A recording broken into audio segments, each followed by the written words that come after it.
Okay, so rest assured में हमने अभी जस्ट स्टार्ट किया और थोड़े कंसेप्ट्स हमने देखे थे। लास्ट हमने दो फाइल बनाए थे। पहला बहुत ही बेसिक था, मतलब हमने जब अंडरस्टैंड किया था कि रेस्ट एश्योर्ड क्या है, कैसे काम करता है। जैसे हमने यहाँ पे छोटे से दो तीन एग्जांपल्स लिखे हुए थे, बट थोड़ा उसको और सिंप्लीफाई करता हूँ। एक्चुअली मैंने वही देखा कि how I can give you concrete background कि भाई कैसे काम करता है, क्योंकि इनिशियली ही सीधा मैंने ये बीडीडी स्टाइल के ऊपर जंप कर लिया था। एक्चुअली मुझे आपको पहले थोड़ा अलग स्टाइल से दिखाना चाहिए था, तो आपका वो कंसेप्ट क्लियर हो जाता, बट नो प्रॉब्लम, अभी भी हम उतने भी आगे नहीं बढ़े। तो let me give you some background कि भाई ये कैसे, मतलब ये गिवन बॉडी प्रिंट, ये सब मतलब how it is working. Usually जो अभी तक हम काम करते आए थे, अभी तक जितना भी हमने प्रोग्रामिंग किया, आप उसको जावा को पकड़ लो, सिलेनियम को पकड़ लो, टेस्ट एनजी, जो भी, सब जगह पे हमने क्या किया था, एक ऑब्जेक्ट बनाया, ऑब्जेक्ट के थ्रू मेथड एक्सेस किया था, बराबर। तो यहाँ पे वैसा क्यों नहीं है? तो लेट्स लेट्स अंडरस्टैंड दैट। उससे पहले मैंने एक नोट तैयार किया हुआ है, I will share it with you. तो बेसिकली मैंने यहाँ से रेफरेंस लिया है। Okay, this is a site, यहाँ से मैंने रेफरेंस लिया है, जिसके अंदर एडवांटेज एंड डिसएडवांटेज दोनों है रेस्ट एश्योर्ड के। क्यों यूज करना चाहिए, क्यों नहीं यूज करना चाहिए। तो अगर मैं हाई लेवल एडवांटेज डिसएडवांटेज की बात करूं, तो एडवांटेज में ये है कि इट्स अ सिंपल। जावा के अंदर, अगर जावा के अंदर आपको एपीआई का ऑटोमेशन करना है, तो दो लाइब्रेरी है, एक रेस्ट एश्योर्ड खुद, दूसरा है एचटीटीपी क्लाइंट लाइब्रेरी। तो एचटीटीपी क्लाइंट लाइब्रेरी बहुत ही कॉम्प्लेक्स है, बहुत सारा कोडिंग करना पड़ता है, ठीक है, सब कुछ मैन्युअली सेट करना पड़ता है। यहाँ पर एवरीथिंग इज डिफाइंड, सब रैपर बने हुए हैं, सीधा हमें मेथड यूज करना है। और ये rest assured at the end Java HTTP client को ही यूज करता है इंटरनली, कोई और नहीं, कुछ कोई और टूल नहीं यूज करता, इंटरनली उसी को यूज करता है। बट यहाँ पर कोड इंटरनली सब किया हुआ है, वहां पर नहीं है। दूसरा, easy to integrate. Easy to integrate मतलब आईडी के साथ आराम से उसको प्लग इन कर सकते हैं, सिलेनियम, टेस्ट एनजी, बीडीडी, ये सब के साथ बहुत इजीली उसको प्लग कर सकते हैं रेस्ट एश्योर्ड को, ठीक है। तो ये सब उसके एडवांटेजेस है, तो आप एक बार देख लेना, मैं अपलोड कर दूंगा। दूसरा, लेट मी गिव यू कि भाई ये कैसे मतलब काम करता है। तो रेस्ट एश्योर्ड देखा हमने, एक क्लास है, ठीक है। तो रेस्ट एश्योर्ड में हमने यहाँ पे देखा कि हमने स्टैटिक इंपोर्ट किया हुआ था।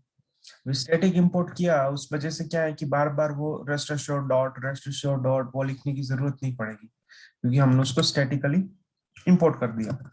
तो यहाँ पे रेस्ट एश्योर्ड क्लास का कुछ छोटा सा डिस्क्रिप्शन है कि भाई रेस्ट एश्योर्ड एक क्लास है जो HTTP क्लाइंट के ऊपर बना हुआ है, consist of many static field. Okay, जैसे कि ये सब जो भी आपको दिखते हैं, this all are the static field. Okay, तो ये सब स्टैटिक फील्ड किधर है? रेस्ट एश्योर्ड के क्लास के अंदर, ठीक है। तो support, post, get, put, delete, ये जो सब एपीआई की रिक्वेस्ट है ना, ये सब एपीआई की रिक्वेस्ट सपोर्ट करता है कौन? Rest Assured. Use a concept called method chaining extensively.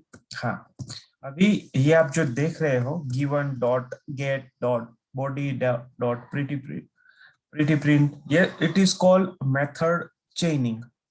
अभी ये नया वर्ड है अपने पास, मेथड चेनिंग, अभी तक कुछ ऐसा आया नहीं है। तो हम वही आज डिस्कस करेंगे कि भाई ये मेथड चेनिंग है क्या, इसको अगर यूज किया। Kind of concatenation. Kind of concatenation वो हम्म ऐसा आउट में करते हैं ना अपन कभी, method plus plus yes yes, concatenation. Correct correct correct, वैसे ही। अगर यूज नहीं किया तो क्या इम्पेक्ट आएगा, यूज किया तो क्या इम्पेक्ट आएगा। तो आज दो मेनली दो पॉइंट है, एक ये मेथड चेनिंग, दूसरा है अपना ये बिल्डर पैटर्न। एक्चुअली जावा के अंदर बहुत सारी पैटर्न है, उसमें से एक पैटर्न है बिल्डर पैटर्न। ठीक, तो बिल्डर पैटर्न के ऊपर काम करेंगे, क्योंकि ये जो रेस्ट एश्योर्ड की जो सिंटेक्स है, it is internally use a builder pattern. तो बिल्डर पैटर्न है क्या, कैसे इंप्लीमेंट कर सकते हैं और क्या है उसका बेनिफिट, वो देखते हैं। उसके बाद interface and abstract overview and map it with the rest assured. ठीक है, वो तो PDD actually agile software development process है, सॉफ्टवेयर टेस्टिंग प्रोसेस नहीं है। तो बेसिकली उसमें ऐसा ही है कि भाई स्क्रिप्ट कैसा होना चाहिए, कैसा दिखना चाहिए, वही है। तो अभी आपका इनिशियली जो क्वेश्चन था कि गिवन कब यूज करना चाहिए, गिवन यूज करना चाहिए एज अ प्री कंडीशन और एज अ कंटेक्स्ट।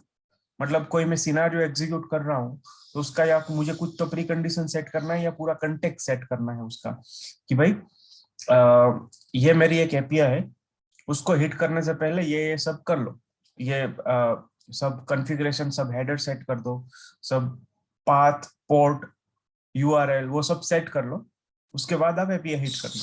तो वो सब सेट करना मतलब सब प्री कंडीशन सेट करना, अपना एपीआई को पूरा कंटेक्स्ट में लाना, उसके बाद हम उसको हिट करेंगे। व्हेन का कब जरूरत पड़ता है, यूजुअली ऐसा ये मस्ट टू नहीं है, ये शुड भी है। मतलब आपने ये नहीं भी फॉलो किया तो इट्स ओके, चलेगा।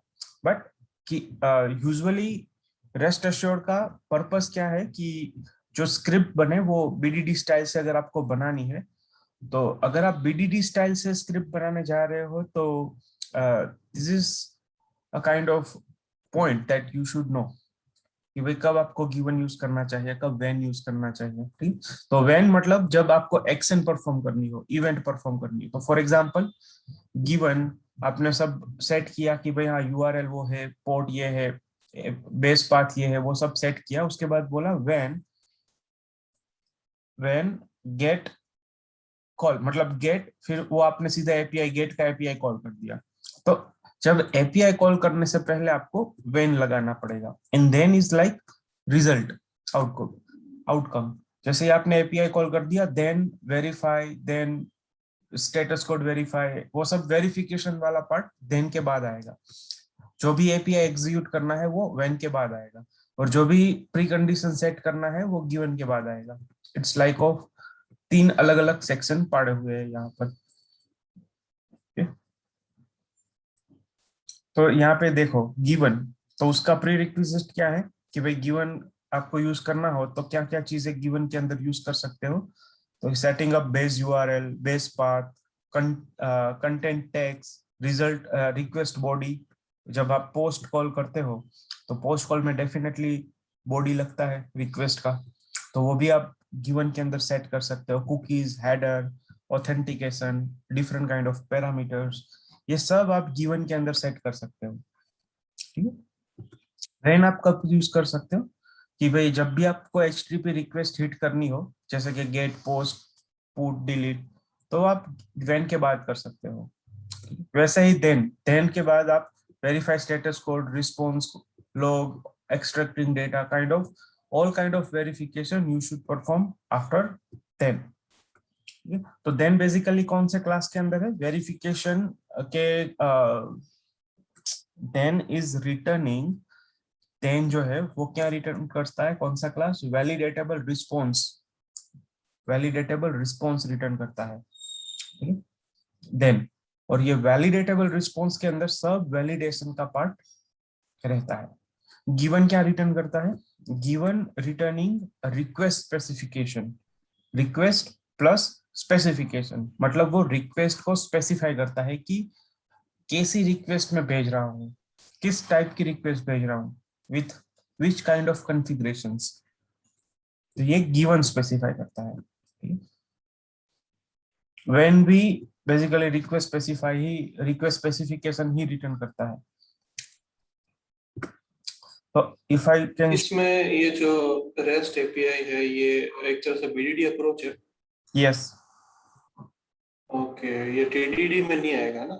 नहीं बीडीडी में आएगा। तो ये सब वैन वगैरह से, वैन देन और इसी से ही अपने एग्जीक्यूट करना है इसको। हाँ, मतलब आप आपने ये फॉलो नहीं भी किया ना ये अप्रोच तो भी हम्म। रेस्ट एश्योर्ड बहुत ही फ्लेक्सिबल है वो। उसमें कैसा है, आप बीडीडी अप्रोच करो इट्स ओके, टीडीडी अप्रोच करो that is also okay, fail नहीं आएगा, आपका काम निकल जाएगा। ओके। मैं दोनों आज आपको एग्जांपल दिखाता हूँ कि आपने बीडीडी अप्रोच लिखा तो आपका स्क्रिप्ट कैसा दिखेगा, नहीं लिखा बीडीडी अप्रोच फॉलो नहीं कर रहे हो तो फिर आपका स्क्रिप्ट कैसा दिखेगा। तो मैं आपको यहाँ पे बोल रहा था ना, गिवन रिक्वेस्ट स्पेसिफिकेशन रिटर्न करेगा, ये वैलिडेटेबल रिस्पॉन्स रिटर्न करेगा, देन वाला पार्ट। ठीक है, तो अश्योर्ड के अंदर इंटरनली बहुत सारा इंटरफेस है, बहुत सारे, और क्लासेस भी बहुत सारे हैं, बट हमें we don't need to worry, अभी उसके ऊपर नहीं जाना है। कौन सा इंटरफेस, कौन सा क्लासेस, किसको इंप्लीमेंट कर रहा है, किसको एक्सटेंड कर रहा है, अभी वो समझना जाएंगे तो पूरा गड़बड़ हो जाएगा, मैस हो जाएगा सब कुछ, तो उसको नहीं देखना है। देखो मैंने एक चार्ट बनाया हुआ है कि this is response body interface है, वो इम्प्लीमेंट करता है, मतलब उसका चाइल्ड है ये response body extraction. Response body का क्या मतलब, जो रिस्पॉन्स आता है उसका बॉडी, वो किसको नीचे उसका चाइल्ड कौन है, एक्सट्रैक्शन ऑप्शन, मतलब उसको कैसे एक्सट्रैक्ट करना है, as a string, as a input string, sorry as a input string, as a byte array, as a stream, कैसे, मतलब वो सब ऑप्शंस यहाँ पर है। फिर रिस्पॉन्स बॉडी, रिस्पॉन्स बॉडी के अंदर मतलब आने के बाद उसको कैसे जेसन में लेना है, फाइल में लेना है, किस तरह से लेना है, तो वो सब रिस्पॉन्स बॉडी के अंदर रहता है। रिस्पॉन्स बॉडी का चाइल्ड कौन है, वैलिडेटेबल रिस्पॉन्स ऑप्शन, मतलब उसको कैसे वैलिडेट करना है। तो सब मैचर वाले जो क्लासेस है ना, कि भाई स्टेटस कोड, स्टेटस लाइन, ये वो सब बॉडी, बॉडी वो सब यहाँ पर है। ठीक है, इंटरफेस है, और प्लस वैलिडेटेबल एक दूसरा इंटरफेस है, वो उसका चाइल्ड है, और उसका चाइल्ड है रिस्पॉन्स। फिर ये रिस्पॉन्स और ये रिस्पॉन्स ऑप्शन, रिस्पॉन्स ऑप्शन मतलब इसमें भी है थोड़े बहुत मेथड, जैसे कि रिस्पॉन्स टाइम, रिस्पॉन्स कितना टाइम में आ जाना चाहिए रिस्पॉन्स, वो ऑप्शन इसके अंदर है, और वो भी उसका भी चाइल्ड है रिस्पॉन्स। तो एक रिस्पॉन्स ऐसा इंटरफेस हो गया जिसके अंदर सब कुछ है रिस्पॉन्स के रिलेटेड, कैसा रिस्पॉन्स दिखेगा, कैसे वैलिडेट करना है, क्या करना है, सब कुछ आप देखोगे तो see this is a hierarchy, ये पेरेंट, उसका चाइल्ड, उसका चाइल्ड, उसका चाइल्ड, उसका चाइल्ड। शिट यार।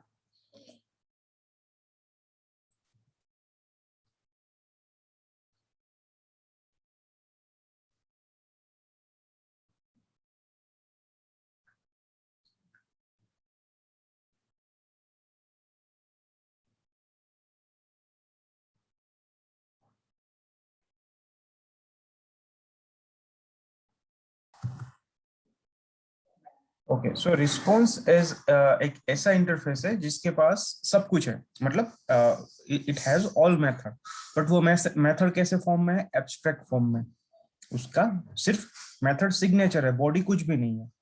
ठीक, तो ये आप देखोगे यहाँ पर, तो ये रिस्पॉन्स इंटरफेस किसको जाके इम्प्लीमेंट हो रहा है, इसको रिक्वेस्ट इम्प्लीमेंट डायरेक्टली नहीं हो रहा है, इनडायरेक्टली उसको इम्प्लीमेंट हो रहा है, मतलब इनडायरेक्टली उसके साथ रिलेशन है, रिक्वेस्ट सेंडर ऑप्शन को।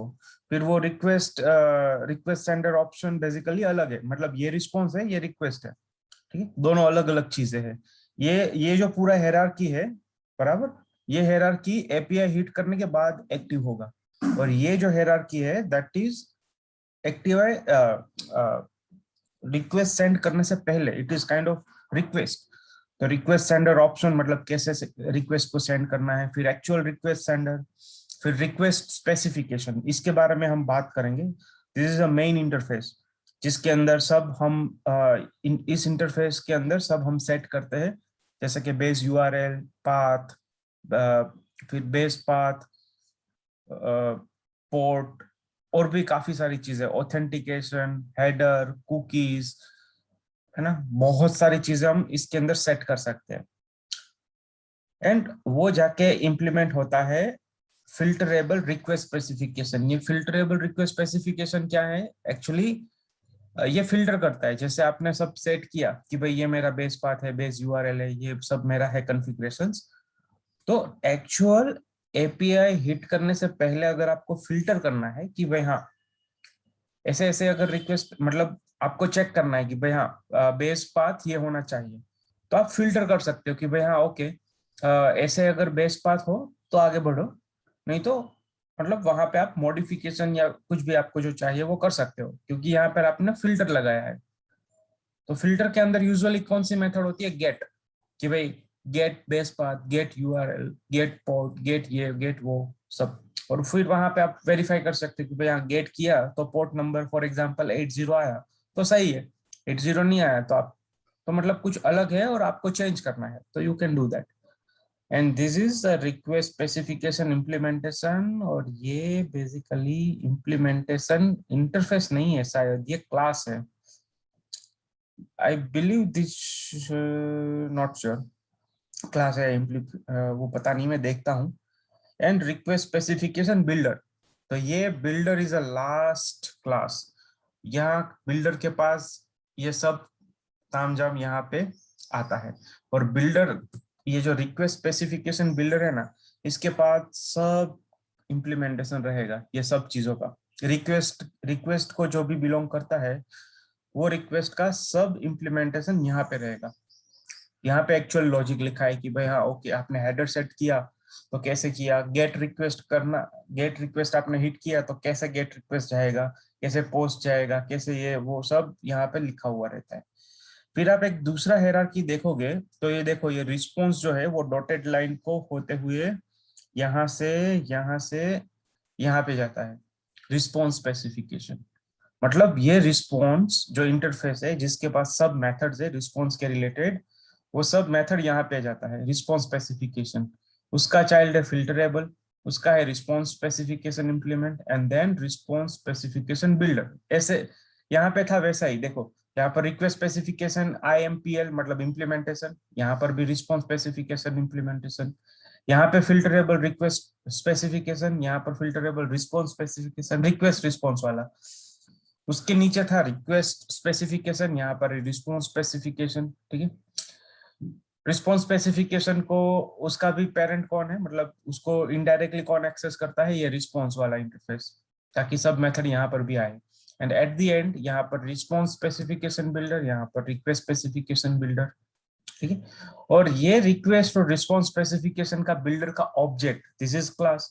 तो इसका ऑब्जेक्ट किधर बना हुआ है, इसके अंदर, किधर गया रेस्ट एश्योर, हाँ इसके अंदर। अगर मैं आपको दिखाऊं ना रेस्ट एश्योर के अंदर का पूरा स्ट्रक्चर, तो ये देखो सब फाइनल वेरिएबल, ठीक है। उसके बाद ऊपर होगा शायद,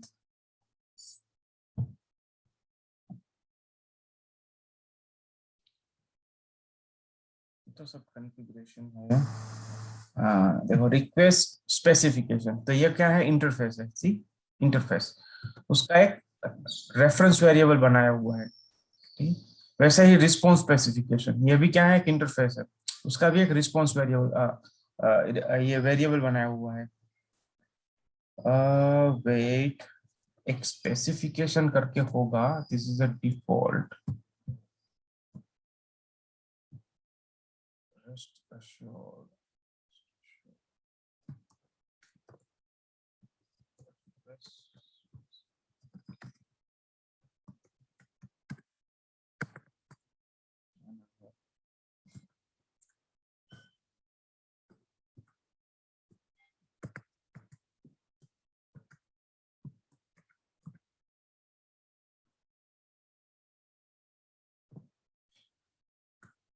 specify default request specification that will send the request example, बराबर।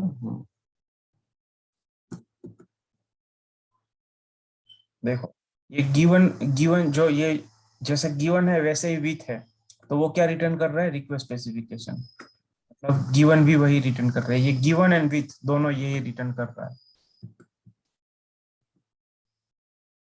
हाँ ये रहा ना, create test request specification, get request specification, ये टेस्ट इम्प्लीमेंटेशन और get request specification rest assured.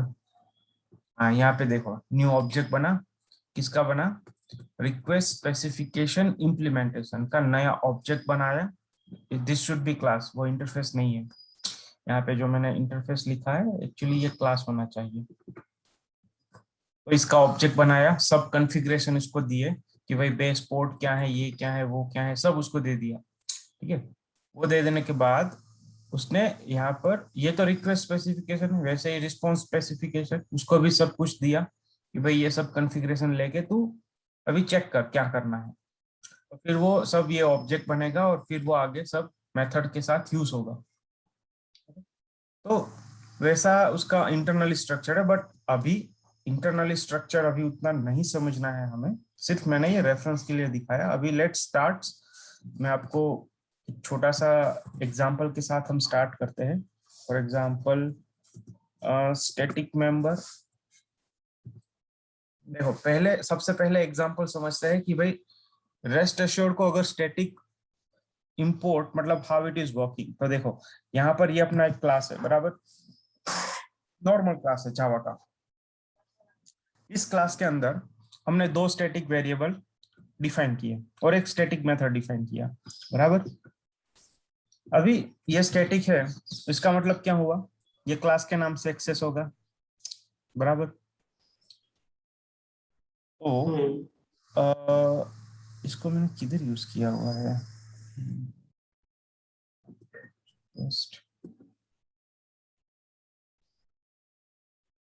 इधर भी यूज करें चलेगा, कोई प्रॉब्लम नहीं है। देखो अभी static member one dot print, ठीक है। तो अभी तक हम करते आए थे कि भाई आपको ये क्लास की प्रॉपर्टी दूसरे क्लास में यूज करना है, तो आप ऐसे सीधे सीधे लिख दो, क्योंकि स्टैटिक है तो क्लास के नाम से वो एक्सेस हो। तो रेस्ट एश्योर्ड का भी तो काम वही है, रेस्ट एश्योर्ड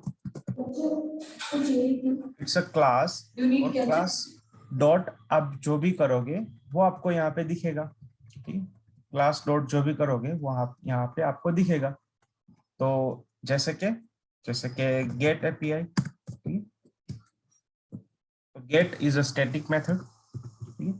तो जैसे ये एक मेथड है स्टैटिक, वैसे ही गेट मेथड है, ये एक क्लास है, वैसे ही रेस्ट एश्योर्ड क्लास है। तो ये स्टैटिक मतलब everything is static inside rest assured. तो दिस इज द, जैसे हमारा ये क्लास का अंदर स्टैटिक मेथड है, वैसे ही रेस्ट एश्योर्ड के क्लास के अंदर जो भी स्टैटिक है वो हम ऐसा सीधा एक्सेस करेंगे। अगर अभी यहाँ पर मैं उसको ऐसा कर दूं कि भाई इंपोर्ट स्टैटिक, उसके बाद क्या है इसका पैकेज, ये डॉट क्या हो गया, डॉट स्टार। अभी मैंने क्या बोला कि भाई देखो ये क्लास के अंदर सब कुछ इंपोर्ट कर लो एक ही शॉट में। तो अभी ये मैं यहाँ पे नाम लिखूं ना लिखूं कुछ फर्क नहीं पड़ेगा, सीधा सीधा एक्सेस हो रहा है। तो same to same also we doing with the rest assured. देखो उसको भी हमने स्टैटिकली इंपोर्ट किया और बोला कि उस क्लास के अंदर जो भी है इंपोर्ट कर लो। तो यहाँ पर भी उसको लिखा ना लिखा कुछ फर्क नहीं पड़ेगा। तो ये कंसेप्ट आपको समझ आया, स्टैटिक इंपोर्ट क्यों किया, कैसे किया। ठीक, यस। बट आइडियली जब भी आप मतलब ये तो ठीक है हम रेस्ट एपीआई कर, बट अगर आप कोई जावा के कंसेप्ट या सिलेनियम या जो भी कुछ कर रहे हो, static import is not good practice, वो गुड अच्छा नहीं है। उसका रीजन ये है कि इससे रीडेबिलिटी कम होती है। अभी देखो यूजुअली मैंने सीधा सीधा यहाँ पर मेथड लिखा, तो हमें क्या लगता है एज अ फर्स्ट ग्लांस, ऐसे पहले नजर में अपने को लगता है कि हाँ ये मेथड इसी इसी क्लास का पार्ट होगा, क्योंकि देखो स्टैटिक स्टैटिक को सीधा एक्सेस करने देगा। तो हमें ऐसा लगता है कि हाँ ये गेट मेथड और प्रिंट स्टैटिक फील्ड मतलब इसी क्लास का, सेम क्लास का ये मेथड होगा। होना चाहिए। यूजुअली हम ऐसे प्रेडिक्ट कर लेते हैं। जैसे ही मैं इस मेथड के अंदर जाता हूँ वो मुझे यहाँ पे डाल देता है, and I am surprise as a third party. अगर मैं तीसरा यूजर हूँ तो मैं सरप्राइज हो जाऊंगी, अरे ये तो दूसरे क्लास का है, सीधा सीधा यहाँ पे कैसे एक्सेस हो गया। फिर इधर उधर मैं देखूंगा, फिर फाइनली जाके मैं टॉप पे देखूंगा तो मुझे पता चलेगा अरे ये तो स्टैटिक इंपोर्ट किया है। ठीक है, तो समझने के लिए ठीक है, पर इसको हाँ, जनरली डेली यस, प्रैक्टिस में नहीं लाना। नहीं लाना है, अच्छा प्रैक्टिस नहीं है, इससे रीडेबिलिटी कम होगी। ओके, तो ये एक था। वैसे ही आप देखोगे तो कंट्रोल स्पेस करूंगा तो स्टैटिक फील्ड भी मुझे मिलेगा, कौन सा वाला, ये वाला। इसका नाम है नंबर। अगर मैं नंबर बोलूंगा तो सी नंबर भी मुझे मिलेगा, क्यों, क्योंकि मैंने स्टैटिक इंपोर्ट किया है। तो this is how static import is working. Okay, तो ये था स्टैटिक इंपोर्ट। दूसरा मेरा एग्जांपल था ये गेट रिक्वेस्ट। ओके, इसको भी अभी देखो, आपका क्वेश्चन था कि रेस्ट एश्योर्ड हमें बीडीडी में लिखना है, तो उसका आंसर हाँ भी है और ना भी है। जरूरी नहीं है आप बीडीडी में लिखो, बट आप अगर बीडीडी में लिखते हो तो उसका रीडेबिलिटी थोड़ा इंक्रीज होगा, और कुछ नहीं। तो देखो अपने पास दो एग्जांपल है, एक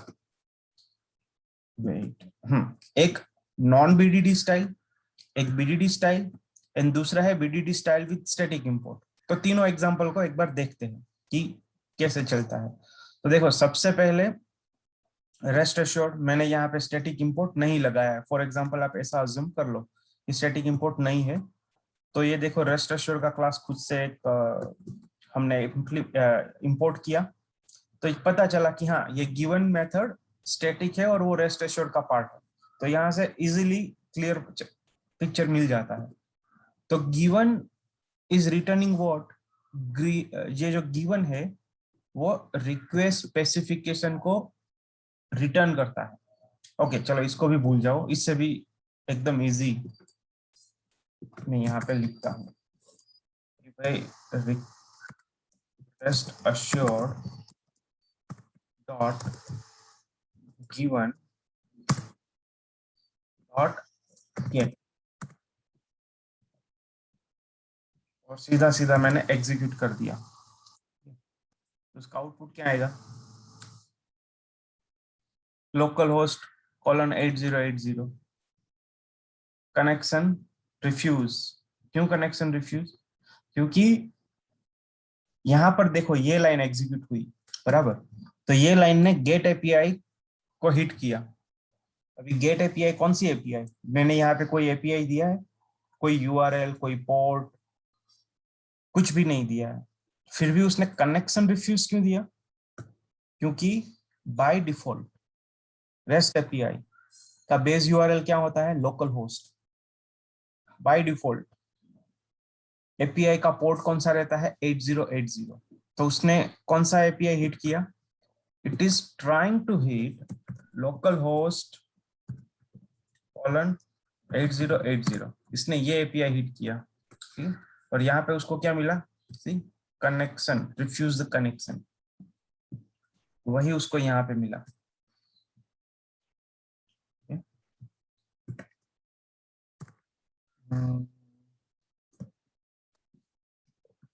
ये था डिफॉल्ट उसका कॉन्फ़िगरेशन। दूसरा नॉन बीडीडी स्टाइल से देखते हैं। गिवन जो है ना, ये गिवन का रिटर्न टाइप क्या है, देखो रिक्वेस्ट स्पेसिफिकेशन, उसका रिटर्न टाइप है रिक्वेस्ट स्पेसिफिकेशन।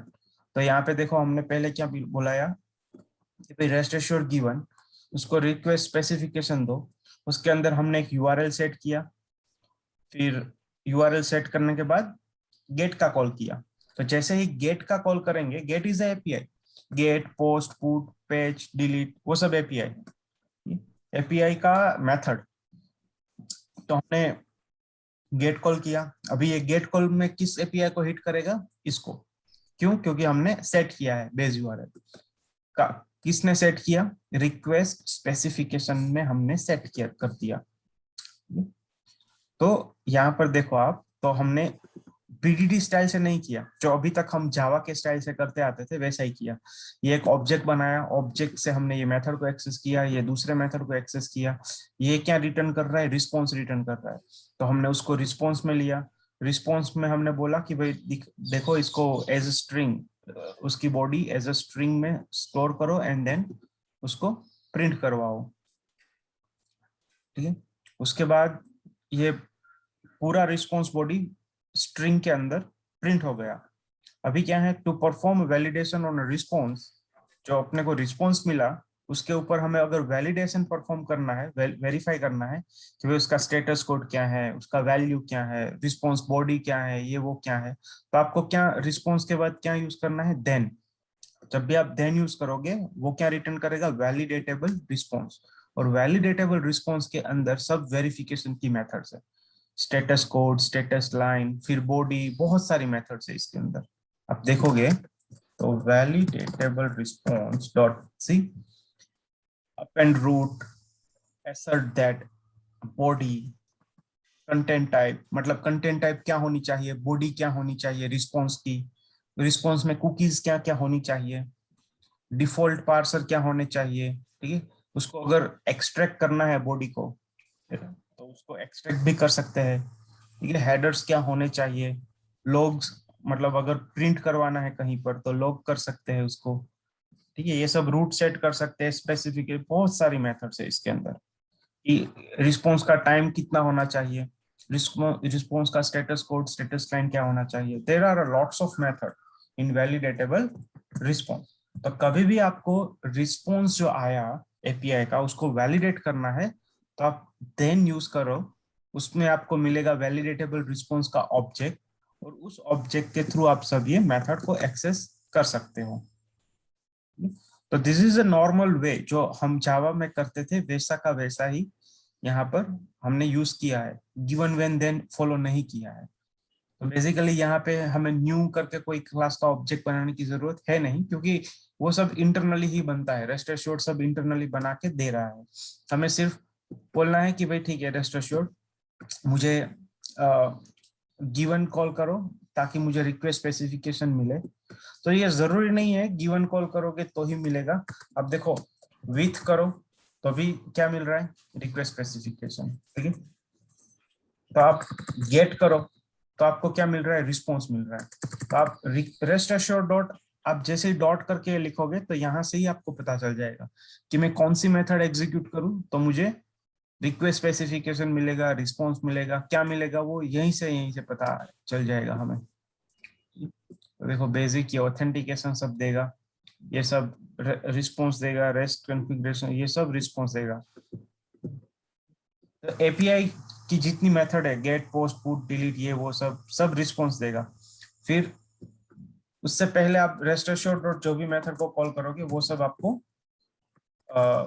ये देगा, रिक्वेस्ट स्पेसिफिकेशन। तो request specification is for what, request specification is for specifying your request, कि आपकी रिक्वेस्ट कैसी दिखनी चाहिए, उसके अंदर कॉन्फ़िगरेशन क्या क्या आपको रखने हैं।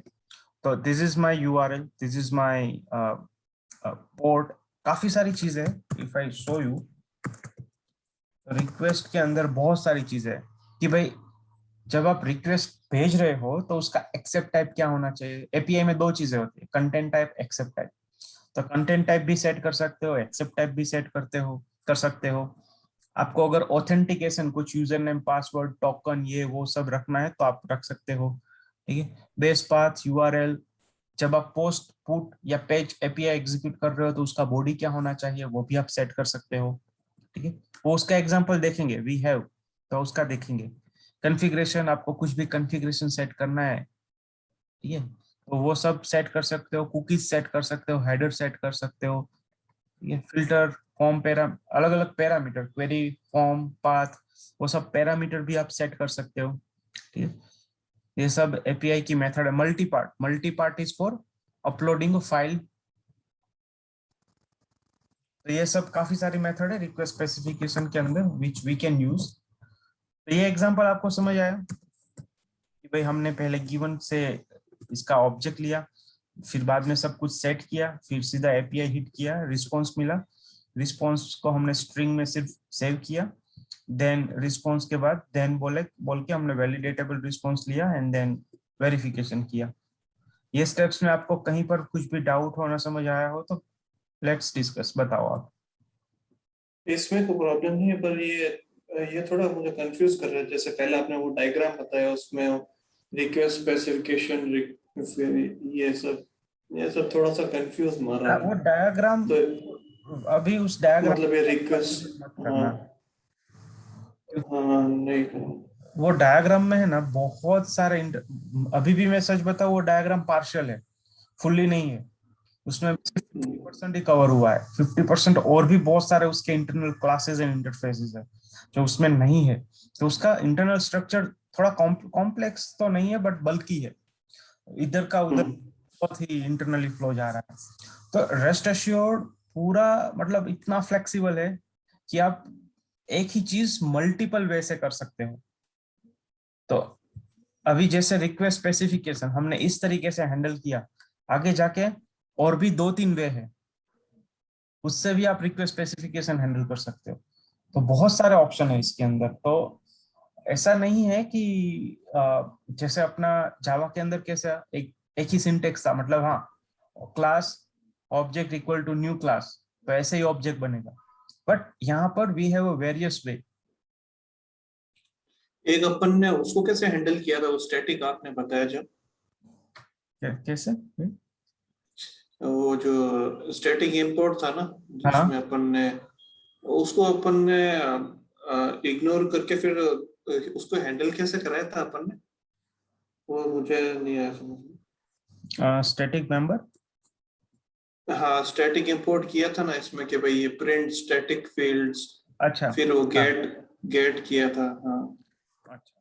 तो वो हमने ऐसे किया था कि भाई स्टैटिक मेंबर एक क्लास का नाम डॉट प्रिंट। तो ये अभी नॉर्मल तरीके से है, ठीक है। ओके। सही है, ये रेस्ट एश्योर्ड। तो समझो रेस्ट एश्योर्ड हमने स्टैटिक इंपोर्ट नहीं किया है, तो उसमें भी ऐसा ही वे है, ओनली वन वे। अगर स्टैटिक इंपोर्ट नहीं किया है तो क्लास का नाम कंपलसरी आएगा, ठीक है। जैसे पर यहाँ दो है अपने पास, राइट? जैसे अपने पास ये गेट की रिक्वेस्ट है, एक स्टैटिक मेंबर्स का, सॉरी, गेट रिक्वेस्ट डॉट जावा है और स्टैटिक मेंबर्स डॉट जावा है, बराबर। अभी अपने दोनों के इसके अंदर ये मेन मेथड स्टैटिक ही रहता है, पर वो ठीक है। पर वहां से अपन को फैच करके लाना है स्टैटिक का, क्या बोलते हैं, मेथड। हाँ हाँ, ये अपने स्टैटिक मेंबर्स हैं, तो अपने बराबर यही रहेगा कि भाई class name dot this method name. Correct पर करेक्ट, अपन ने रेस्ट एश्योर्ड ऊपर दे रखा है, रेस्ट एश्योर्ड बराबर ऊपर इंपोर्ट स्टैटिक बराबर। रेस्ट एश्योर्ड, तो भी अपन उसी तरह से लिखेंगे कि भाई रेस्ट एश्योर्ड डॉट गेट, फिर नहीं वहां पे नहीं वो। नहीं, स्टैटिक इंपोर्ट है तो फिर ये रेस्ट एश्योर्ड डॉट लिखने की जरूरत नहीं है। फॉर एग्जांपल पर इसको मैं लिख देता हूँ गेट, है ना, इसको मैं लिख देता हूँ गेट एग्जांपल। तो अभी ये गेट लिखा, तो यहाँ पर भी मैं इसको गेट लिख देता हूँ। तो अभी देखो गेट नाम की हो गई, एक रेस्ट एश्योर्ड एक स्टैटिक। अभी का तो हमने ऊपर ये स्टैटिक इंपोर्ट किया ही है, तो ये लिखने का जरूरत, इट्स एन ऑप्शनल। आपको लिखना है तो लिखो, वरना मत लिखो। बट इसका स्टैटिक इंपोर्ट किया नहीं है तो ये मैंडेटरी हो गया। अगर मैं इसको भी स्टैटिक इंपोर्ट कर दूंगा ऊपर, तो फिर ये भी लिखने की जरूरत नहीं है। देखो इस तरीके से, ये दूसरा एग्जांपल है, ये स्टैटिक इंपोर्ट किया ना तो इसका रीडेबिलिटी कमजोर हो जाएगा। अभी गेट मतलब हमको फिर यूजर को पता नहीं चलेगा कौन सा get. Dot static import star star,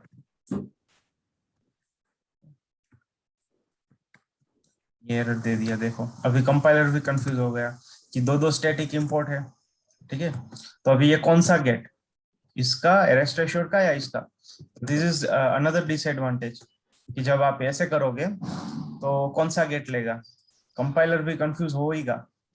तो मेथड गेट इज एम,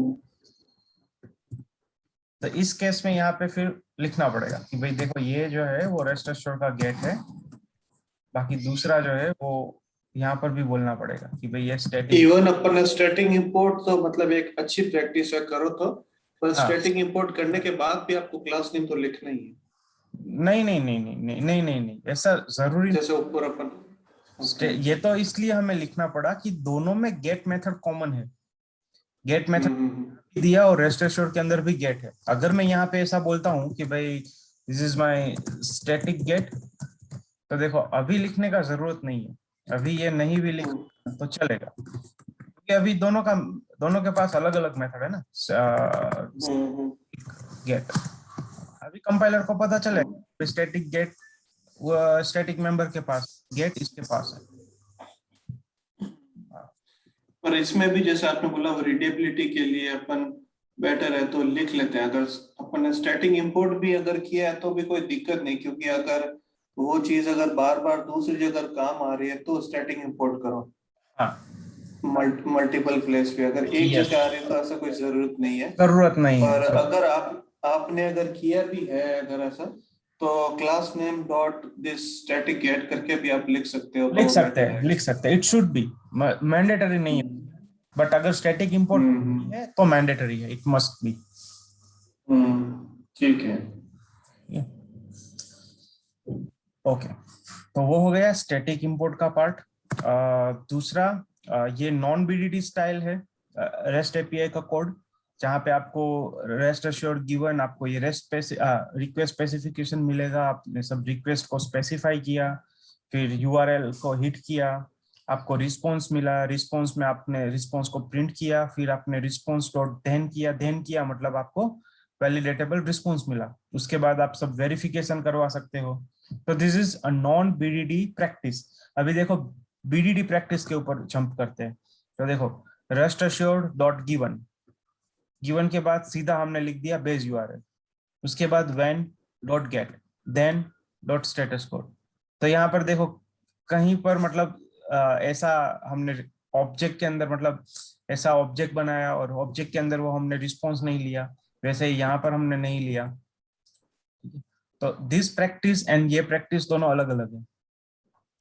हाँ ओके, इसमें अपन ने जो नॉन बीडीडी के अंदर वो असर्शन वगैरह नहीं लगाएंगे ये रहा ना सर सर। जैसे? अच्छा, ये वैलिडेटेबल हाँ रिस्पांस, हाँ। Okay okay. तो ये यहाँ पे आप मतलब तो हाँ रिस्पॉन्स को हमने पहले अलग से स्टोर कर दिया। देखो जैसे ही गेट किया, यहाँ पर आप देखो जैसे ये लाइन एग्जीक्यूट होगा ना, ये क्या जनरेट करेगा, रिस्पॉन्स जनरेट करेगा। क्यों? क्योंकि गेट मेथड क्या रिटर्न कर रहा है, रिस्पॉन्स। ठीक है, हम्म, गेट मेथड रिटर्निंग रिस्पॉन्स। बराबर। जैसे ही रिस्पॉन्स रिटर्न हुआ, हमने यहाँ पे क्या किया, रिस्पॉन्स के एक रेफरेंस वेरिएबल में वो स्टोर किया। उसके बाद हमने रिस्पॉन्स डॉट देन, फिर वापस उसको वैलिडेटेबल रिस्पॉन्स में लिया, फिर उसके ऑब्जेक्ट डॉट ये सब किया। बट यहाँ पर सीधा सीधा कि भाई देन मतलब ये, फिर ये स्टेटस कोड, फिर ये बॉडी मैचर, यहाँ पर ये वेरिफिकेशन लगा दिया। Okay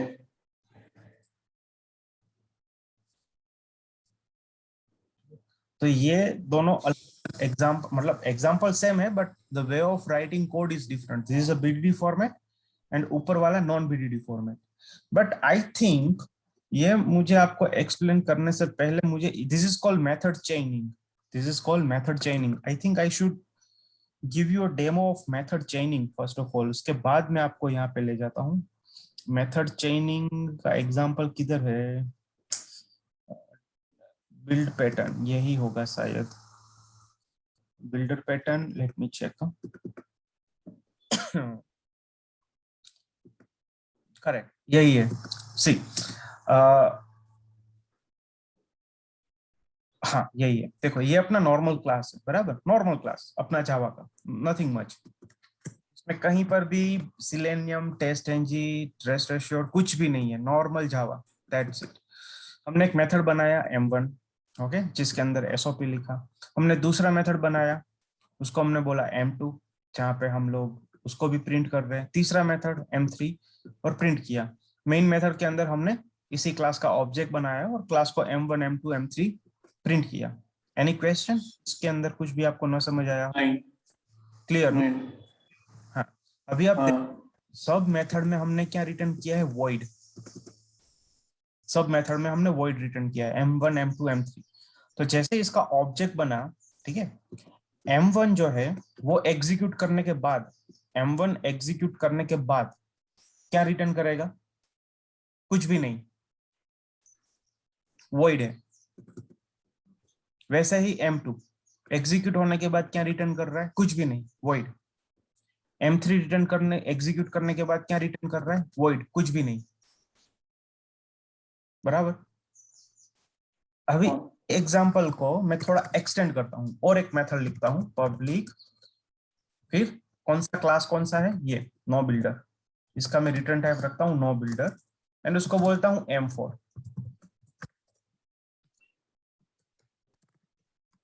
builder pattern bye M4। अभी मैंने उसको क्या बोला कि भाई देखो M4 जो भी एग्जीक्यूट करेगा उसको रिटर्न में क्या मिलेगा? क्लास खुद। तो उसके लिए मैं क्या बोला कि भाई देखो रिटर्न करना है मुझे, तो रिटर्न क्या करेंगे? दिस मतलब करंट क्लास का ऑब्जेक्ट। सेम टू सेम मैंने कॉपी किया, ओके, और यहाँ पे M5 लगा दिया, M5। दो मेथड रखे, M4 M5। इस ये दोनों मेथड में आपको कुछ क्वेश्चन हो तो बताओ। ये क्लास रिटर्न कर सकते हैं इस तरह से हाँ मेथड हाँ, यूज करके? कोई भी क्लास रिटर्न कर ओके। सकता है। अभी फिलहाल तो हमने करंट क्लास किया है, बट आप कोई भी क्लास को रिटर्न, करंट क्लास जो है, अगर करंट क्लास रिटर्न हो रहा है तो आपको क्या लिखना है? Return this. अगर कोई रिटर्न करना है देन आपको वो न्यू करके जो अपना ऑब्जेक्ट का सिंटेक्स है ना, ऐसा ये लिखना है रिटर्न में, ताकि उसका ऑब्जेक्ट रिटर्न हो। ओके। तो इस ये दोनों में आपको क्वेश्चन कुछ नहीं। नहीं ना? Clear, right? तो आगे बढ़ू मैं। हाँ ओके, हाँ। अभी देखो, अभी देखना, NBP डॉट M4, अभी M4 एग्जीक्यूट होगा, ठीक है? M4 एग्जीक्यूट होगा, वो रिटर्न क्या करेगा? करंट क्लास का ऑब्जेक्ट। करंट क्लास का ऑब्जेक्ट मतलब ये NBP। वापस करंट क्लास का ऑब्जेक्ट मतलब मुझे यही ऑब्जेक्ट मिलेगा, ठीक है? उसको मैं अगर बोलूं कि भाई देखो NBP, मुझे ये वापस से यही क्लास का ऑब्जेक्ट मिल रहा है, अभी यही क्लास का ऑब्जेक्ट मिल रहा है, तो मैं क्या करूंगा? वापस डॉट करके क्या लिखूंगा? M5, ठीक है? M5 मुझे वापस क्या रिटर्न कर रहा है? यही क्लास का ऑब्जेक्ट रिटर्न कर रहा है, तो मैं क्या लिख सकता हूँ? M1, ठीक है? अभी M1 क्या रिटर्न कर रहा है? कुछ भी नहीं। तो कुछ रिटर्न नहीं कर रहा है, तो अभी मैं वापस डॉट लिखने जाऊंगा तो मुझे कुछ नहीं मिलेगा। रेस्ट एश्योर्ड भी इसी तरीके से काम करता है। देखो ये मेथड चेनिंग हो गया, एक मेथड से दूसरा मेथड, दूसरा मेथड से तीसरा मेथड कॉल हुआ, और यहाँ पर ऐसा नहीं है, हम उसको ऑब्जेक्ट के थ्रू एक्सेस कर रहे हैं, और यहाँ ये मेथड वापस वही ऑब्जेक्ट को रिटर्न कर रहा है। आप वापस वही ऑब्जेक्ट को रिटर्न कर रहा है, तो फिर वापस मुझे यहाँ NBP लिखने की जरूरत नहीं है, मैं सीधा सीधा सीधा दूसरा मेथड कॉल करवा सकता हूँ। ये मेथड M5 वापस मुझे ऑब्जेक्ट रिटर्न कर रहा है, तो वापस मुझे यहाँ पर NBP लिखने की जरूरत नहीं है, सीधा सीधा मैं तीसरा मेथड कॉल करवा सकता हूँ। तो ये दोनों में this is non builder pattern and this is a builder pattern, ये दोनों डिफरेंस है इसमें। तो रेस्ट एश्योर्ड पे आप देखोगे तो उसमें भी तो सेम किया है कि रेस्ट एश्योर्ड डॉट गिवन, अब देखो दिखाता हूँ, dot given dot base path dot when dot get dot then. अपने को यहाँ पे ऐसा सरप्राइज होगा कि ये कैसे, मतलब how it is this chain is working, but this chain is working because of this kind of implementation.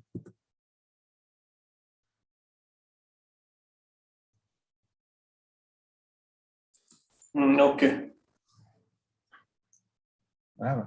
अभी आप इसको एग्जीक्यूट करोगे, it's working perfectly fine. Builder pattern M4 M5 M1 आपने ऐसा भी लिख सकते हो, ठीक है? आपको उसको ऐसे भी लिख सकते हो या फिर उसको ऐसे भी लिख सकते हो, N sorry NBP dot M4 NBP dot M5 and NBP dot M1। अब इसको ऐसे भी लिख सकते हो, कोई फर्क नहीं पड़ेगा, in both case it will working fine, but यहाँ पर अपना थोड़ा टाइम ये बार बार लिखने में बच जाएगा, क्योंकि अल्टीमेट ये M4 and 5 it's returning the same object, इसी ऑब्जेक्ट को रिटर्न कर रहा है। तो फिर ये बार बार लिखने का जरूरत नहीं है हमें, इस काइंड ऑफ। दूसरा अगर आपको एग्जांपल दिखाऊं तो देखो, पब्लिक स्ट्रिंग डेमो, ऐसा मैंने लिखा। अभी what it will be return, it will be return normal example, बहुत ही सीधा सा सिंपल सा एग्जांपल। अभी nbp डॉट डेमो, ठीक, ये डेमो क्या रिटर्न कर रहा है, स्ट्रिंग, ठीक है। तो we have two way, either आप उसको एज स्ट्रिंग के अंदर स्टोर करो, ठीक है, and then you can use it in your SOP, s dot to lower case में मैंने लिख दिया, या फिर आप सीधा सीधा ऐसे भी लिख सकते हो nbp dot demo dot to lower case, और सीधा सीधा आपने इसको SOP में डाल दिया। तो this way is also working fine. अभी आप देखो, दिस इज मेथड चेनिंग, ये अपना एक मेथड है डेमो, वो क्या रिटर्न कर रहा है, स्ट्रिंग। तो स्ट्रिंग का मेथड मैंने यहाँ पे डायरेक्टली एक्सेस कर लिया, instead of storing that string into string variable, and उसके बाद में उस वेरिएबल के थ्रू स्ट्रिंग की ये सब मेथड एक्सेस कर लूं, तो इंस्टेड ऑफ सीधा सीधा यूज कर लिया।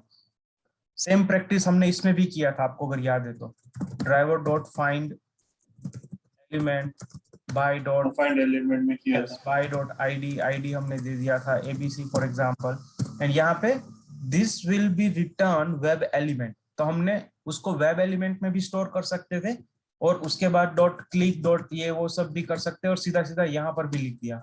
तो दिस इज ऑल्सो एग्जांपल चेनिंग।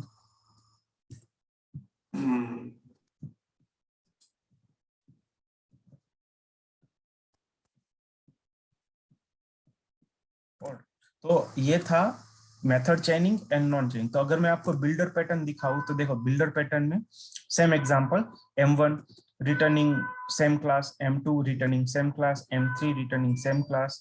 अभी यहाँ पे देखो ऑब्जेक्ट एक ही बार बना, but NB object dot M1 M2 M3 सब एक ही लाइन में कॉल हो गया, और उसका अगर मैं एग्जीक्यूट करूंगा तो आउटपुट भी परफेक्टली सेम ही आएगा as compare to this one.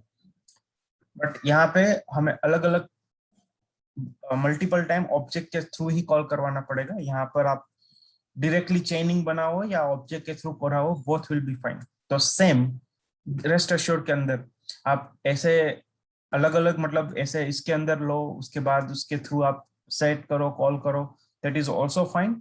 या तो आप सीधा सीधा मेथड चेनिंग लगा दो, दैट इज ऑल्सो फाइन। बस आपको सिर्फ इतना पता, मतलब याद भी नहीं रहा तो भी चलेगा। आप जैसे ही यहाँ पे लिख रहे हो कि भाई ठीक है, रेस्ट अश्योर्ड डॉट, आप जो भी मेथड कॉल कर रहे हो, तो आपको बस यहाँ पे सिर्फ देखना है मेथड कॉल करने के टाइम पे कि ये रिटर्न क्या कर रहा है, ये ऑथेंटिकेशन स्कीमा रिटर्न कर रहा है, ओके। तो गिवन, तो ओके, गिवन क्या रिटर्न कर रहा है, रेस्ट रिक्वेस्ट स्पेसिफिकेशन। विथ क्या रिटर्न कर रहा है, रिक्वेस्ट स्पेसिफिकेशन, ओके। फिर उसके बाद देन यहाँ पे आता है, नहीं आता, देन एक्चुअली रिस्पॉन्स में आएगा। तो गेट किया मैंने, और अभी यहाँ पे क्या रिटर्न कर रहा है, रिस्पॉन्स। ये रिटर्न क्या कर रहा है, रिस्पॉन्स बाय एक्सट्रैक्शन ऑप्शन। तो अलग अलग चीजें क्या रिटर्न कर रहा है, और उसका कैसे यूज करना है, बस वो आपको पता होना चाहिए। बाकी आप सीधा सीधा वहां पे उसके बाद मेथड चेनिंग बना दो, इट विल बी फाइन, कोई प्रॉब्लम नहीं है। तो दो एग्जांपल थे, एक विदाउट BDD स्टाइल एंड एक दूसरा विथ BDD स्टाइल। तो दोनों का सेम ही है। अगर मैं एग्जीक्यूट करूंगा तो output will be same, but सिर्फ the way of writing code is different. अभी आपको अगर ये फॉर्मेट अच्छा लगता है, आप ये फॉलो कर सकते हो। अगर आपको BDD वाला फॉर्मेट अच्छा लगता है, आप वो फॉलो कर सकते हो। ऐसा कोई रूल्स नहीं है कि जब आप रेस्ट एश्योर्ड से काम करोगे तो BDD फॉर्मेट ही आपको यूज करना है। It's up to you that how you want to write your own code. तो वैसे ही मैं अगर BDD स्टाइल को देखूंगा तो देखो, ये अपने को गेट API में पूरा रिस्पॉन्स आया, सब बुकिंग आईडी आया। तो वही चीज अगर मैं इससे भी लिखूंगा तो BDD स्टाइल, तो इसका भी सेम ही आउटपुट आना चाहिए।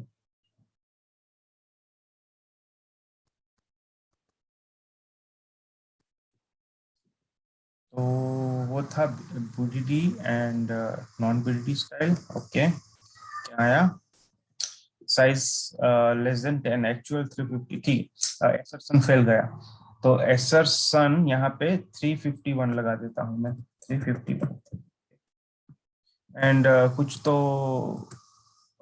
ये बंद कर देता हूँ मे बी, शायद जैसा ये ओपन एपीआई है तो टेस्टिंग चलता रहता है, तो उसमें डेटा प्लस माइनस होते रहते हैं, तो वी नेवर नो डेटा कब बढ़ जाए कब कम हो जाए।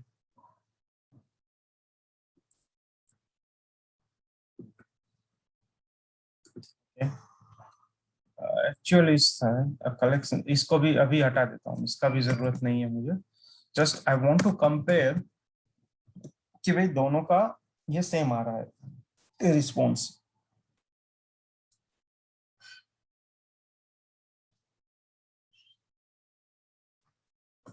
ठीक है, दोनों का रिस्पॉन्स सेम आया, यहाँ पर रिस्पॉन्स प्रिंट नहीं हुआ क्योंकि हमने प्रिंट नहीं करवाया, अगर प्रिंट करवाना है तो करवा सकते, कोई प्रॉब्लम नहीं है, और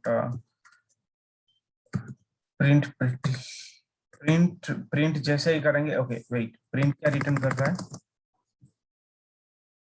प्रिंट रिटर्न कर रहा है स्ट्रिंग, ठीक है, प्रिंट रिटर्न कर रहा है स्ट्रिंग, और स्ट्रिंग के अंदर कोई देन नाम की मेथड है नहीं, तो अगर मैं प्रिंट लिखूंगा तो देन ब्रेक हो जाएगा, उसको यहाँ से चेनिंग ब्रेक हो जाएगा, क्योंकि देन किसके अंदर आएगा, वैलिडेटेबल रिस्पॉन्स के अंदर, और वैलिडेटेबल रिस्पॉन्स कहाँ से मिलेगा, रिस्पॉन्स से, तो ये रिस्पॉन्स से स्ट्रिंग मतलब ये मैच हो रहा है, मतलब ये डिस्टर्ब हो रहा है, तो यहाँ से ऐसा कोई है क्या कि जहाँ हम प्रिंट करवा सके, नहीं, यहाँ पर होगा log, I believe log dot print all, log dot body, ठीक है, तो यहाँ से प्रिंट हो जाएगा, उसका बॉडी लॉग होगा।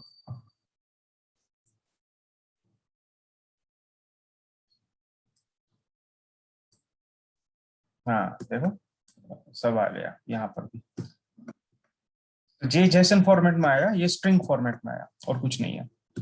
लॉग के अंदर स्ट्रिंग फॉर्मेट में कुछ ऑप्शन है क्या एज अ स्ट्रिंग, नहीं, log all, log body, log everything, header, status, wait, नहीं, ये सिर्फ जेसन फॉर्मेट में प्रिंट करेगा, और तो ये बीडीडी फॉर्मेट है। अभी यहाँ पर आप देखोगे तो यहाँ पर हमने रेस्ट एश्योर्ड डॉट यूज किया है, स्टैटिक इंपोर्ट नहीं किया है। अभी ये एग्जांपल है लास्ट वाला, this is a static import, तो यहाँ पर रेस्ट एश्योर्ड हमने स्टैटिकली इंपोर्ट किया हुआ है, वेयर इट इज, इसको मैं हटा, देखो ये रेस्ट एश्योर्ड का स्टैटिक इंपोर्ट भी है, ठीक है, इसको मैं हट नहीं रखता हूँ, तो यहाँ पे देखो सीधा सीधा गिवन यूज किया, गिवन बेस यूआरएल व्हेन, देखो गिवन इज काइंड ऑफ, जब भी एपीआई कॉल कर रहे हो तो आपको कौन सी एपीआई कौन से हेडर, ये वो जो भी आपकी प्री कंडीशन सेट करनी हो, तो this is your pre condition, when this for performing action और इवेंट, तो आप कौन सी एक्शन हिट कर रहे हो कि बुकिंग चाहिए मुझे, देन इज फॉर वैलिडेटिंग कि यहाँ पे आप सब वैलिडेट कर रहे हो, तो this is again your VDD approach with static import.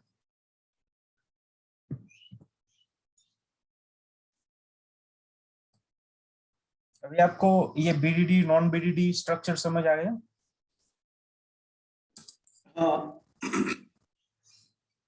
ये एग्जैक्टली हेमक्रेस्ट क्यों लेते हैं, मैं याद नहीं आ रहा एक्चुअली। यस, हेमक्रेस्ट देखो, टेस्ट एनजी के अंदर अगर मुझे वेरिफिकेशन करना हो, वैलिडेट करना हो, तो टेस्ट एनजी का खुद का था एसर्शन, बराबर, but rest assured test NG के एसर्शन यूज नहीं करता, रेस्ट एश्योर्ड बहुत ही अच्छा सपोर्ट किसके साथ कोऑर्डिनेट किया हुआ है, हेमक्रेस्ट के साथ, और हेमक्रेस्ट लाइब्रेरी किसके लिए है, वेरिफिकेशन के लिए, कि भाई अगर आपको बॉडी के अंदर, बॉडी एक्चुअली कुछ भी हो सकता है, एक्सएमएल, जेसन, एचटीएमएल, टेक्स्ट, कुछ भी हो सकता है, आपको सिर्फ ये वेरीफाई करना है कि हाँ उसके अंदर ऐसा कोई वर्ड कंटेंट है, उसका साइज इतना है, उसका जेसन पाथ या एक्सएमएल पाथ, ऐसे डायनेमिकली उसको अगर आपको वेरीफाई करना है, तो Hamcrest is a best support which Rest Assured support कर रहा है हेमक्रेस्ट को बेस्ट तरीके से, इसीलिए हेमक्रेस्ट उसके साथ लिंक अप है, क्योंकि रेस्ट एश्योर्ड के अंदर ऐसी काफी सारी मेथड्स है जो एज अ आर्ग्यूमेंट मैचर ले रहा है। फॉर एग्जांपल यहाँ पे आप देखो बॉडी के अंदर वो पहला ऑप्शन क्या ले रहा है, पाथ। पाथ मतलब जेसन पाथ, यह भी बाकी है but it's a kind of x path. और उस पाथ पे जाके वो देखता है मैचर अप्लाई होता है, and matcher is belongs to Hamcrest. तो ये जो मेथड है वो रेस्ट एश्योर्ड की है। बट रेस्ट एश्योर्ड टाइप मतलब रेस्ट एश्योर्ड और हार्म क्रेस्ट दोनों एक दूसरे के साथ क्लब है। मतलब ऐसा बोल सकते हैं कि भाई ट्रांजिएंट डिपेंडेंसी है रेस्ट एश्योर्ड की हार्म क्रेस्ट के ऊपर, कि क्योंकि उसको सपोर्ट चाहिए वेरिफिकेशन के लिए हार्म क्रेस्ट का, इसलिए हार्म क्रेस्ट जरूरी है। Harm crest is just for validating, that's it. उसके अंदर आप देखोगे तो उसका एक क्लास है मैचर हार्म क्रेस्ट का, यही यूज करना है हमें।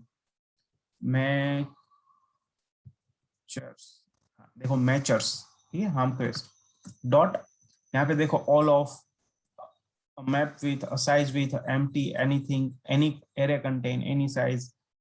So there are lots of method for verification. देखो hash size of is a method of harm matchers and matcher is a part of harm crest. हमने उसको स्टैटिक इंपोर्ट किया है, इसलिए यहाँ पे मैचर लिखने की जरूरत नहीं है, as similar as rest assured. Matcher का भी वैसा ही है, उसके अंदर सब मेथड स्टैटिक है।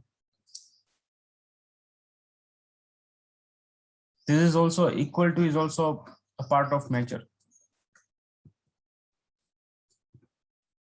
Okay.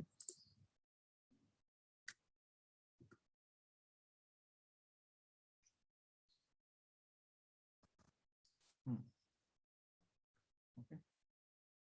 तो एक था एग्जांपल। हाँ, अभी एक दूसरा एग्जांपल आपको दिखा दूं।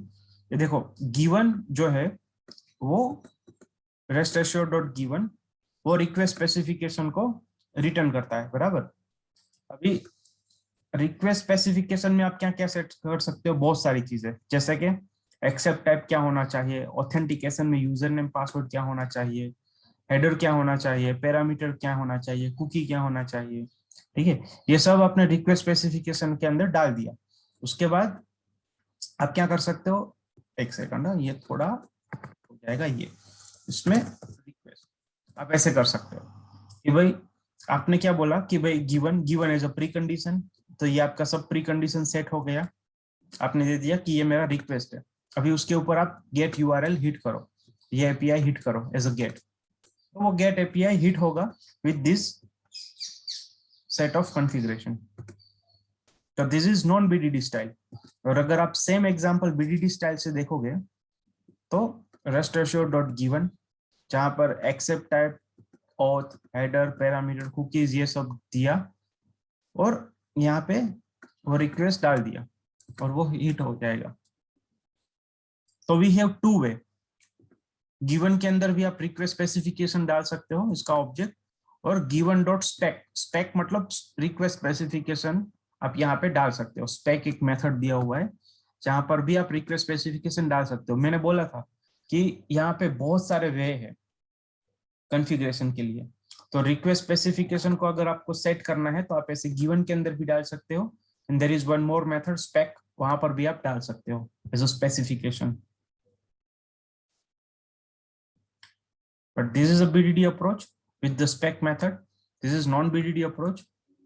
Directly हम उसको given के अंदर डाल रहे हैं।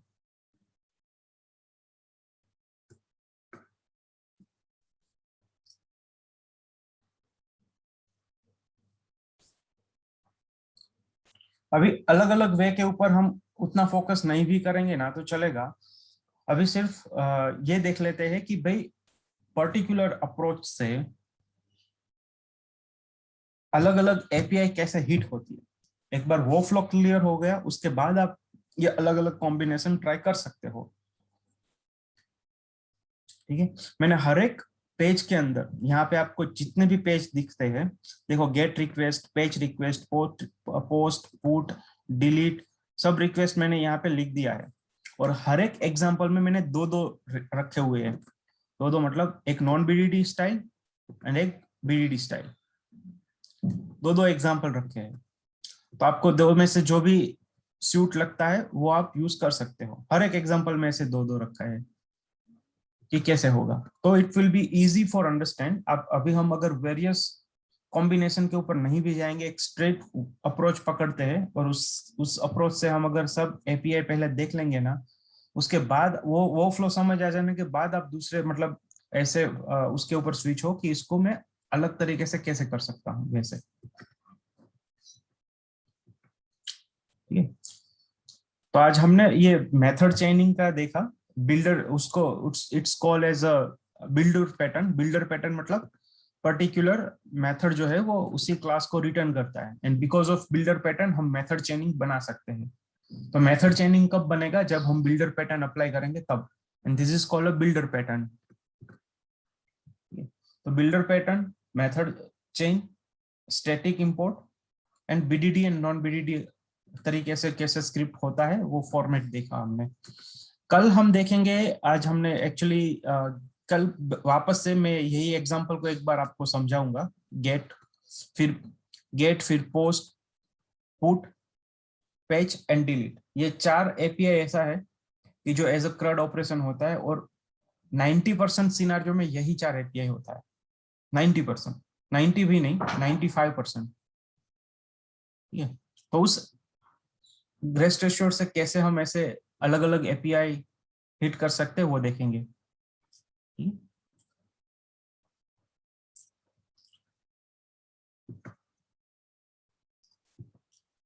मैं ये प्रोजेक्ट अपलोड कर दूंगा ताकि आपको अगर रिफर करना है तो